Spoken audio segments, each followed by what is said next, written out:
Hi friends, welcome back to my Chukki Chinnu vlogs. ಎಲ್ಲರೂ ಹೇಗಿದ್ದೀರಾ? ಎಲ್ಲರೂ ಚೆನ್ನಾಗಿದ್ದೀರಾ ಅಂದ್ಕೊಂಡು ಈ ವಿಡಿಯೋನ ಸ್ಟಾರ್ಟ್ ಮಾಡ್ತಿದ್ದೀನಿ. ಈ ನನ್ನ ವ್ಲಾಗಲ್ಲಿ ನನ್ನ ಡೈಲಿ ರೋಟೀನ್, ಮಾರ್ನಿಂಗ್ ರೋಟೀನ್ನ ನಿಮ್ಮ ಜೊತೆ ಶೇರ್ ಮಾಡ್ಕೊಳ್ತಾ ಇದ್ದೀನಿ. ನಾನು ಹೇಳೋದು 6:30 ಅರ್ಲಿ ಮಾರ್ನಿಂಗ್.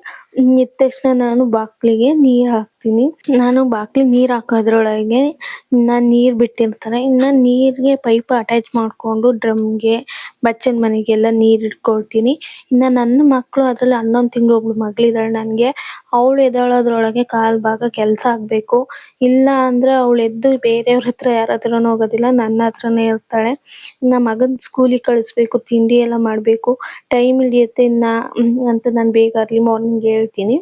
ಎದ್ದ ತಕ್ಷಣ ನಾನು ನೀರು ಹಿಡಿದು ಮನೆ ಕಸ ಎಲ್ಲ ಹೊಡಿಲಿಕ್ಕೆ ಸ್ಟಾರ್ಟ್ ಮಾಡ್ಕೊಳ್ತೀನಿ. ಮನೆ ಕೆಲಸ ಎಲ್ಲಾನು ಕಸ ಎಲ್ಲ ಹೊಡಿಯೋಕ್ಕಿಂತ ಮುಂಚೆ ಹೊರಾಂಗಣ ಎಲ್ಲ ಹೊಡ್ಕೊಳ್ತೀನಿ ಕಸವ. ನಾನು ಎದ್ದ ತಕ್ಷಣ ಮಾಡೋ ಮೊದಲನೇ ಕೆಲಸ ಅಂದರೆ ಇದೆ. ಈ ಕೆಲಸ ಎಲ್ಲ ಆದಮೇಲೆ ನಾನು ಮನೆ ಒಳಕ್ಕೆ ಹೋಗೋದು. ಮನೆ ಹೊರಗಡೆ ಏನು ಕೆಲಸ ಇರುತ್ತೆ ಅದು ಮುಗಿಸೇ ನಾನು ಮನೆ ಒಳಕ್ಕೆ ಹೋಗೋದು. ಅದು ಹೋಗೋದಕ್ಕಿಂತ ಮುಂಚೆ ಹೊರಗಡೆ ಎಲ್ಲ ಒಂದು ಸ್ವಲ್ಪ ಕ್ಲೀನ್ ಮಾಡಿ ಇದು ಮಾಡಿ ಮನೆ ಒಳಕ್ಕೆ ಹೋಗ್ತೀನಿ. ಇನ್ನು ಹೋಗಿದ ತಕ್ಷಣ ನಾನು ನೈಟ್ ಹೊತ್ತು ಏನು ಕೆಲಸ ಮಾಡ್ಕೊಂಡಿರಲ್ಲ. ಊಟ ಆಯಿತು, ಊಟ ಆಗಿದ ತಕ್ಷಣ ಮಲ್ಕೊಳ್ಳೋದು, ಇಷ್ಟೇ ನಾನು ಮಾಡೋದು. ಎದ್ದ ತಕ್ಷಣ ಶೆಲ್ಫ್ ಇಟ್ಕೊಳ್ಳೋದು ಅಥವಾ ಬಾಕ್ಸ್ ತೊಳ್ಕೊಳ್ಳೋದು, ಒರೆಸ್ಕೊಳ್ಳೋದು, ಗ್ಯಾಸ್ ಒರೆಸ್ಕೊಳ್ಳೋದು, ಇಂಥ ಕೆಲಸಗಳನ್ನೆಲ್ಲ ನಾನು ಮಾಡ್ಕೊಳ್ತೀನಿ. ಅಷ್ಟೊತ್ತಿಗೆ ನನ್ನ ಮಗಳು ಎದ್ದು ಆಲ್ರೆಡಿ ನಮ್ಮ ಪಕ್ಕದ ಮನೆ, ನಮ್ಮ ಅಕ್ಕನ ಮನೆ ಇದೆ, ನಮ್ಮ ಅಕ್ಕನ ಮಗನ ಕೈಲಿ ಕೊಟ್ಟಿದ್ದೆ. ಅವ್ರ ಹತ್ರ ಅಳ್ತಾ ಇದ್ಲು, ಇರ್ತಾ ಇರಲಿಲ್ಲ ಅಂತ ಮತ್ತೆ ತಂದು ಕೊಟ್ಟ. ನಾ ಮಗು ಎತ್ಕೊಂಡು ಇನ್ನೇನು ಅಂದ್ಬಿಟ್ಟು ಮಗು ಎತ್ಕೊಂಡೆ ಒರೆಸ್ತಾ ಇದ್ದೀನಿ. ಇಂಥ ಕೆಲಸ ಆದರೆ ಮಕ್ಕಳನ್ನ ಎತ್ಕೊಂಡೆ ನಾನು ಮಾಡ್ಕೊಳ್ತೀನಿ, ನನ್ನ ಮಗಳನ್ನ ಎತ್ಕೊಂಡೆ ನಾನು ಮಾಡ್ಕೊಳ್ತೀನಿ. ಇನ್ನು ಶೆಲ್ಫ್ ಆಗಿತ್ತು, ಇನ್ನು ಬಾಕ್ಸ್ ಎಲ್ಲನೂ ಒರೆಸ್ಕೊಳ್ತಾ ಇದ್ದೆ. ಇನ್ನು ಬಾಕ್ಸ್ ಒರೆಸ್ಕೊಳ್ತಾ ಇದ್ದೆ, ನನ್ನ ಮಗ ಮಲಗಿದ್ದ, ಅವನು ಎದ್ದು ಬಂದ. ಇನ್ನು ಎದ್ದು ಆಗಿನೂ ಬಂದು ಈಚೆ ಕಡೆಗೆ ಹೆಂಗೆ ಹೋಗ್ತಾ ಇದ್ದಾನೆ ನೋಡಿ. ಎದ್ದು ಬಂದಿದ್ನಲ್ಲ, ಆಗಿನೂ ಎದ್ದಿದ್ದಲ್ವ, ನಿದ್ದೆಗಳಿಂದ ಎದ್ದು ಈಚೆ ಕಡೆ ಹೋಗ್ತಾ ಇದ್ದಾನೆ. ಇನ್ನು ಅವನು ಎದ್ದು ಹೊರಗಡೆ ಒಂದು ರೌಂಡು ಹೋಗಿ ಇದು ಮಾಡಿ ಕೂತ್ಕೊಳ್ತಾನೆ. ಇನ್ನು ಮಕ್ಳು ಬಿಟ್ಕೊಂಡು ಕೆಲಸ ಮಾಡ್ಕೊಳಕ್ಕೆ ಆಗೋದಿಲ್ಲ ಅಂದ್ಬಿಟ್ಟು ಮಕ್ಕಳನ್ನ ಎತ್ಕೊಂಡೆ ಕೂತ್ಕೊಂಡೆ ಅತೆಗಿ. ಅವಳಿಗೂ ಕೂದಲೆಲ್ಲ ಕೆದರಿತ್ತು ಅಂತ ಜುಟ್ಟು ಹಾಕ್ಕೊಂಡು ಕೂತಿದ್ದೆ. ಅವಳಿಗೂ ಮಂಡೆ ಕೊಟ್ಟಿಲ್ಲ, ನಾವು ಇನ್ನೂ ಕೊಡಬೇಕು.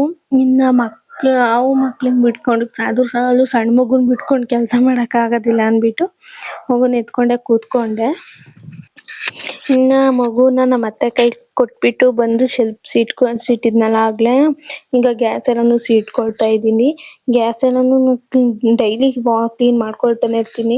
ಇನ್ನು ಅಡುಗೆ ಮಾಡಿದ್ದು ಉಕ್ಕಿರುತ್ತೆ, ಅದ್ದಿರುತ್ತೆ, ಗಲೀಜಾಗಿರುತ್ತೆ ಅಂತ ನಾನು ಯಾವಾಗಲೂ ಅಷ್ಟೇ ಗ್ಯಾಸ್ನ ಯಾವಾಗಲೂ ಅನ್ನೋದಕ್ಕಿಂತ ದಿನ ಒರೆಸ್ಕೊಳ್ತಾನೆ ಇರ್ತೀನಿ.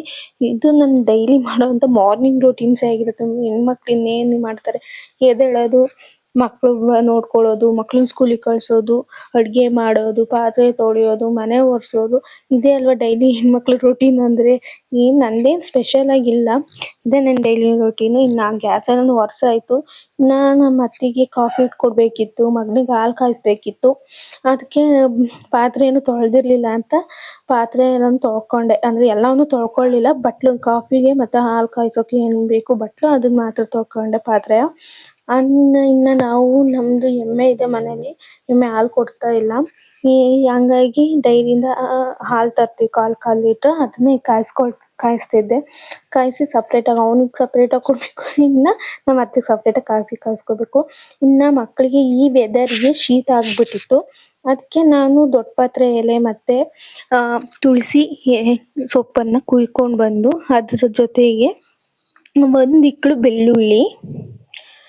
ಅದ್ರ ಜೊತೆಗೆ ಒಂದು ಇಕ್ಕಳು ಬೆಳ್ಳುಳ್ಳಿ, ಒಂದು ಲವಂಗ, ಒಂದು ಮೆಣಸು, ಇದನ್ನು ಹಾಕ್ಕೊಂಡು ಅದ್ರ ಜೊತೆಗೆ ಒಂದು ಸ್ವಲ್ಪ ಚಿಟಿಕೆ ಅರಿಶಿನ ಹಾಕ್ಕೊಂಡು ಅದನ್ನ ಚೆನ್ನಾಗಿ ಕುಟ್ಕೋಬೇಕು. ಕುಟ್ಕೊಂಡು ಅದನ್ನು ಅದರಲ್ಲಿ ರಸ ಬರುತ್ತೆ, ಅದಕ್ಕೊಂದು ಸ್ವಲ್ಪನೂ ನೀರು ಹಾಕಬಾರ್ದು. ಅದನ್ನ ಚೆನ್ನಾಗಿ ಕುಟ್ಕೊಂಡು ಅದ್ರ ರಸನ ಒಂದು ಲೋಟಕ್ಕೆ ಹಿಂಡ್ಕೋಬೇಕು. ಸ್ವಲ್ಪ ಖಾರ ಅನಿಸುತ್ತೆ, ಅದಕ್ಕೆ ಜೇನುತುಪ್ಪ ಇದ್ದರೆ ಆ್ಯಡ್ ಮಾಡ್ಕೊಂಡ್ರೆ ಸ್ವೀಟ್ ಆಗುತ್ತೆ. ನನ್ನ ಹತ್ರ ಜೇನುತುಪ್ಪ ಇರಲಿಲ್ಲ, ಅದ್ರ ರಸ ಎಲ್ಲನೂ ಒಂದು ಲೋಟಕ್ಕೆ ಇಟ್ಕೊಂಡು ಜೇನುತುಪ್ಪ ಇರಲಿಲ್ವಲ್ಲ, ಹಾಗೆ ಕುಡಿಸ್ದೆ. ಜೇನುತುಪ್ಪ ಹಾಕ್ಕೊಂಡು ಕುಡ್ಸೋಕೆ ಹೋದರೆ ಮಕ್ಕಳು ಚೆನ್ನಾಗಿ ಕುಡಿತಾರೆ, ಯಾಕೆಂದರೆ ಸ್ವೀಟ್ ಆಗುತ್ತಲ್ಲ, ತುಂಬ ಚೆನ್ನಾಗುತ್ತೆ. ಖಾರ ಅನಿಸಲ್ಲ. ಆಮೇಲೆ ಇದನ್ನು ಜಾಸ್ತಿ ಕುಡಿಸ್ಲಿಕ್ಕೂ ಹೋಗಬಾರ್ದು, ಹೀಟ್ ಆದಂಗೆ ಆಗಿಬಿಡುತ್ತೆ, ಮಕ್ಕಳಿಗೆ ಬೇದಿ ಆಗೋದು ಇದೆಲ್ಲ ಆಗಿಬಿಡುತ್ತೆ. ನೀವು ಅದನ್ನ 3 ದಿವಸ ಕಂಟಿನ್ಯೂಸ್ ಆಗಿ ಕುಡಿಸಿದ್ರೆ ಅದ್ರ ಕಫ ಎಲ್ಲ ಕರಗುತ್ತೆ. ಮಕ್ಳು ಗಂಟ್ಲು ಶೀತ ಏನೇ ಇದ್ರು ವಾಸಿ ಆಗುತ್ತೆ. ಹಂಗ್ ಮಾಡ್ಕೋಬೇಕು. ಇನ್ನ ನಮ್ಮ ಮನೇಲಿ ನಿನ್ನೆ ಹಬ್ಬ ಮಾಡಿದ್ವಿ ಊರಲ್ಲಿ ಕನ್ನಂಬಾಡಿ ಅಮ್ಮನ ಹಬ್ಬ. ಅದಕ್ಕೆ ಅಂತ ಚಿಕನ್ ಕೂದಿದ್ವಿ. ಚಿಕನ್ ಕೂದಿದ್ವಲ್ಲ ಅದಕ್ಕೆ ರೊಟ್ಟಿ ಮಾಡ್ಕೊಳ್ಳೋಣ ಅಂತ ಒಂದ್ ಪಾತ್ರೆಗೆ ನೀರ್ ಹಾಕಿ ಅದಕ್ಕೆ ಉಪ್ಪು ಹಾಕಿ ಕಾಯಿಸ್ಕೊಂಡು ಇನ್ನ ಅದನ್ನ ಹಿಟ್ಟಿಗೆ ಹಾಕಿ ಕಲಸ್ಕೊಳ್ತಾ ಇದೀನಿ. ನಾನು ಅನ್ನ ಇದ್ರೆ ಯಾವ ಬಿಸಿನೀರನ್ನ ಕಾಯ್ಸಕ್ ಹೋಗೋದಿಲ್ಲ. ಡೈರೆಕ್ಟ್ ಅನ್ನ ಹಾಕಿ ಕಿವುಚಿ ಮಾಡೋ ರೊಟ್ಟಿ ತಟ್ಟಿದ್ರೆ ತುಂಬಾ ಚೆನ್ನಾಗ್ ಬರುತ್ತೆ. ಅನ್ನ ಇಲ್ದೇನೆ ಇರೋ ಕಾರಣಕ್ಕೆ ನಾನು ರೊಟ್ಟಿ ಮಾಡ್ಲಿಕ್ಕೆ ಬಿಸಿನೀರ್ ಕಾಯಿಸ್ಕೊಂಡು ಅದಕ್ಕೊಂದ್ ಒಂದ್ 2 ಹರಳು ಉಪ್ಪು ಹಾಕೊಂಡೆ. ಉಪ್ಪು ಹಾಕೊಂಡು ಚೆನ್ನಾಗಿ ಮಿತ್ಕೊಂಡು ರೊಟ್ಟಿ ಹಾಕೊಳ್ತೀನಿ. ಇನ್ನ ನಮ್ಮನೇಲಿ ಆಲ್ಮೋಸ್ಟ್ ರೊಟ್ಟಿ ಅಂದ್ರೆ ಎಲ್ಲರಿಗೂ ಫೇವರೇಟೆ. ಹಿಂಗೇನಾದ್ರು ಚಿಕನ್ ಕೂದಿದ್ರೆ, ಚಿಕನ್ ಇದ್ರೆ, ಮಟನ್ ಇದ್ರೆ ಅದಕ್ಕೆ ಡೈರೆಕ್ಟ್ ರೊಟ್ಟಿನೇ ಮಾಡ್ತೀವಿ. ರೊಟ್ಟಿಗೆ ಬೇರೆ ಗ್ರೇವಿ, ಚಟ್ನಿ ಇನ್ನೇನು ಮಾಡೋದಕ್ಕೂ ಹೋಗೋದಿಲ್ಲ. ಡೈರೆಕ್ಟ್ ರೊಟ್ಟಿನೇ ನಮ್ಮನೇಲಿ. ನಮ್ ಕಡೆ ಸೈಡ್ ಎಲ್ಲ ವಾರದಲ್ಲಿ 3 ದಿನ 4 ದಿನ ರೊಟ್ಟಿ ಇರುತ್ತೆ. ಎಲ್ಲರಿಗೂ ಇಷ್ಟ ರೊಟ್ಟಿ ಅಂದ್ರೆ. ಎಲ್ಲರೂ ಸಾಮಾನ್ಯವಾಗಿ ಇಲ್ಲಿ ತುಂಬಾನೇ ರೊಟ್ಟಿ ತಿಂತೀವಿ ನಾವು ನಮ್ ಕಡೆ. ಹಂಗಾಗಿ ನಾವು ರೊಟ್ಟಿ ಮಾಡ್ತಿದ್ದು. ಇನ್ನ ನಮ್ಮ ಅತ್ತೆ ಅವರು ಶುಂಠಿ ಕಾಳಿಗೆ ಹೋಗ್ಬೇಕು ಅಂತ ಬೇಗ ಎದ್ದು ನನಗೆ ಪಾತ್ರೆ ಬೆಳಿಕೊಟ್ಟು ಬಟ್ಟೆ ಎಲ್ಲಾನು ಒಕ್ಕೊಟ್ರು. ಎಲ್ಲ ಕೆಲಸ ಮಾಡ್ಕೊಟ್ರು. ಇನ್ನು ರೊಟ್ಟಿನೂ ಹಾಕಾಯ್ತು ಅವ್ರಿಗೆ. ಇನ್ನ ಮಗನಿಗೆ ರೆಡಿ ಮಾಡ್ಸಕ್ಕೆ ಈ ವೆದರ್ಗೆ ಶೀತ ಆಗುತ್ತೆ ಅಂತ ಕಾಯ್ಸಾರ್ಸಿದ ಬಿಸಿನೀರು ಮತ್ತೆ ಅವನಿಗೆ ಅವಲಕ್ಕಿ ಮಿಕ್ಸ್ಚರ್ನ ಪ್ಯಾಕ್ ಮಾಡ್ಕೊಟ್ಟೆ ಸ್ನಾಕ್ಸ್ಗೆ. ಇನ್ನ ಅವನು ಈಗ ಒಂದ್ ವೀಕ್ ಇಂದ ಅವನು ಸ್ಕೂಲ್ಗೆ ಹೋಗ್ತಾ ಇರೋದು. ಹಂಗಾಗಿ ಸ್ಕೂಲ್ಗೆ ಹೋಗೋದಕ್ಕೆ ಒಂದ್ ಸ್ವಲ್ಪ ಹಠ ಮಾಡ್ತಾನೆ, ಅಳ್ತಾನೆ, ಬಡ್ಕತಾನೆ. ಆದ್ರೂ ಮನೇಲಿ ಇಟ್ಕೊಳ್ಳೋದಿಲ್ಲ. ಅವನು ತುಂಬಾ ತೀಟೆ. ಅವ್ನ್ ಮನೇಲಿ ಇಟ್ಕೊಂಡ್ರೆ ನನಗ್ ತಲೆನೋವು ಬರುತ್ತೆ ಅಂತ ಅವನ್ನ ಮನೇಲಿ ಇಟ್ಕೊಳ್ದೇನೆ ಸ್ಕೂಲಿಗೆ ಕಳಿಸ್ಬಿಡ್ತೀನಿ. ಎಲ್ಲಾರ್ನು ಕಳಿಸಿ ನಾನು ಮನೆಗ್ ಬಂದು ಟಿಫನ್ ಮಾಡ್ದೆ. ಮಗಳಿಗೂ ಮುದ್ದೆ ಮಾಡ್ಕೊಟ್ಟು ನಾನ್ ಟಿಫನ್ ಮಾಡಿ ತಿಂದೆ. ಇದು ನನ್ನ daily routine vlog. Thank you for watching.